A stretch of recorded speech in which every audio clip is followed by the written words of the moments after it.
नमस्कार, मी Manisha. Bright foods and creation या यूट्यूब चॅनलवर खूप खूप मनापासून स्वागत आहे. आज आपण सर्वांच्या आवडीचे उकडलेल्या अंड्यापासून पराठे तयार करणार आहोत. त्यासाठी तुम्ही जर माझ्या चॅनलवर नवीन असाल तर चॅनलला सबस्क्राईब करा आणि व्हिडिओला लाईक करा. चला तर मग आपण रेसिपीला सुरुवात करूया. सुरुवातीला मी इथे 4 अंडी उकडून घेतलेत. हे आता अंडे आपण किसून घेऊयात. अंडी किसत असताना अंड्याचा येलो पार्टही आपण किसून घेणार आहोत. मुलांना उकडलेली अंडी खायला फार आवडत नाही. त्यासाठी अशा पद्धतीने जर आपण अंड्याचा पराठा करून दिला तर मुलं पटकन खातील. पहा, आपली 4ही अंडी किसून झाली आहेत.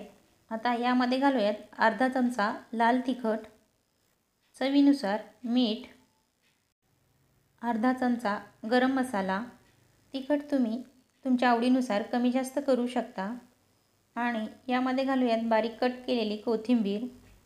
हे सर्व छान चमच्याने मिक्स करूया.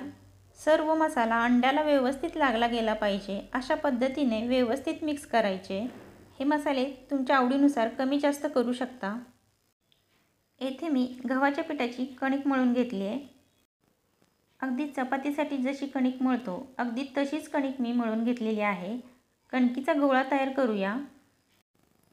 गोळा तयार झाले की गव्हाच्या पिठामध्ये बुडवून अगदी चपाती जशी लाटतो अगदी तशीच लाटून घ्यायचं आहे.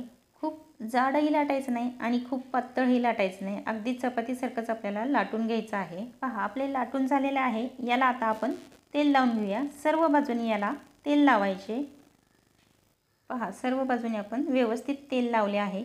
यावर थोडेसे आता आपण गव्हाचे पीठ टाकूयात. यावर आता जे आपण अंड्याचे मिश्रण तयार केले ते यावर घालायचे आणि ते व्यवस्थित पसरवायचे. हे मिश्रण पसरवत असताना हे आपण त्रिकोण आकारात पसरवणार आहोत. त्रिकोण आकारात सर्व बाजूनी समान मिश्रण पसरवून झाले आहे. एक बाजू आहे ती यावर ठेवायची आणि दुसरी बाजूही अशाच पद्धतीने यावर ठेवायची. याच्या जे कडा आहेत त्या व्यवस्थित चिकटवून घ्यायच्या. याची खालची बाजू यावर ठेवायची. व्यवस्थित चिकटवून घ्यायचे. व्यवस्थित जर पॅक नाही झाले तर हे फुटू शकते. त्यासाठी हे व्यवस्थित पॅक करून घ्यायचे. आता याला व्यवस्थित अलगद असे लाटून घेऊयात. अगदी थोडेसेच लाटायचे आहे. याला थोडेसे लाटून घेतल्यामुळे ना यातलं जे स्टफिंग आहे ते कॉर्नरपर्यंत व्यवस्थित पसरलं जाईल. यासाठी आपण थोडेसे लाटून घेतोय. येथे मी एक पॅन गरम करायला ठेवलेला आहे. याला आपण थोडेसे तेल लावून घेऊयात. याला तुम्ही तूप, बटर, तेल काहीही लावू शकता. यावर आता पराठा टाकून घेऊयात आणि मीडियम गॅसवरती दोन्ही बाजूनी पराठा शेकून घ्यायचा. याच्या वरच्या बाजूला आपण तेल लावून घेऊयात. एक बाजू आपली शेकून झाली आहे. आता आपण दुसऱ्या बाजूनेही हा पराठा शेकून घेऊयात. पहा, मस्त असा उकडलेल्या अंड्याचा पराठा तयार झालेला आहे. खूप मस्त लागतो. लहान मुलांनाही फार आवडतो. पहा, मी येथे तोडून दाखवते.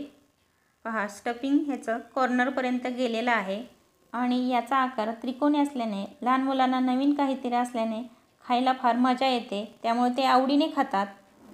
प्लीज तुम्ही जर माझ्या चॅनलवर नवीन असेल तर चॅनलला सबस्क्राईब करा, व्हिडिओला लाईक करा आणि व्हिडिओ तुमच्या नातेवाईकांना शेअर करा आणि बेल आयकॉन प्रेस करायला विसरू नका. पुन्हा भेटूयात अशाच नवनवीन रेसिपीसोबत. तोपर्यंत बाय बाय.